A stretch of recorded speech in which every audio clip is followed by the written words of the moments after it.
Welcome back to the program. We have a guest joining us right now from the United Arab Emirates, Dubai, to be specific, Dr. John Oluwole. He's with the King's College Hospital, London. He's a specialist neurologist. I hope I got that right. Welcome to the program. Yeah, thank you so much. All right. Yes, that's correct. All right. Tell us what's happening in the United Arab Emirates, especially, in the fight of COVID-19. Well, a lot has been happening in Dubai since the pandemic broke out. UAE obviously was one of the countries that started the lockdown, and they shut down schools first.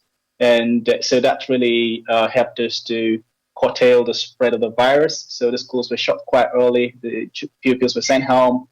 And then gradually, as cases began to increase, more measures were introduced, like gradually making people work from home, and then ultimately culminated in total lockdown as cases began to escalate. And but right now, things are getting better. The country is beginning to open up gradually.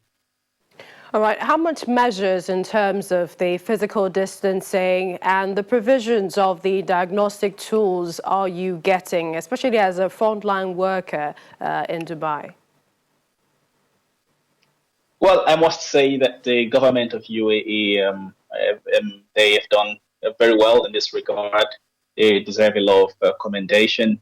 I think they are probably one of the countries that are doing the best. The best things in terms of mitigating this pandemic. In terms of testing, they have the capacity to test up to 10,000 people in a day. And there are several drive-through testing centers where citizens are encouraged, or residents are encouraged to go to drive-through and test themselves. And on a daily basis, we get, like today, about 560 cases were confirmed positive. So the testing is really going on at a very, very high level.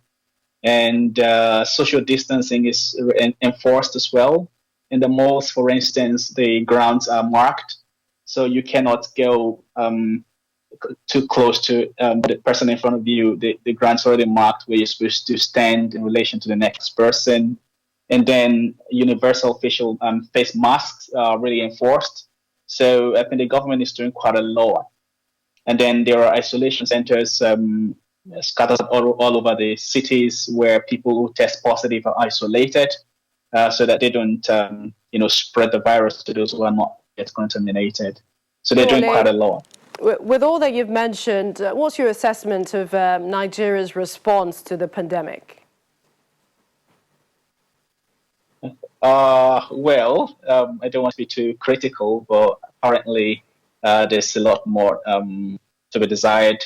The response from Nigeria isn't yet up to the mark. Apparently, there's a lot more to do. I will stop at that level, and then I think universal face masks will be enforced. And I think some of the reports I've got of the enforcement, I think some of the things that we've read in the news aren't very encouraging. I think the law enforcement need to be a bit more sympathetic towards the people.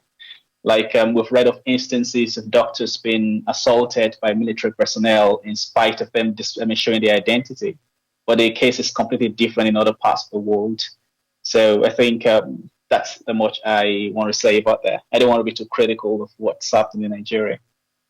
Let's quickly ask you if there are any plans, the UAE, with regards to vaccine, finding a solution to COVID-19.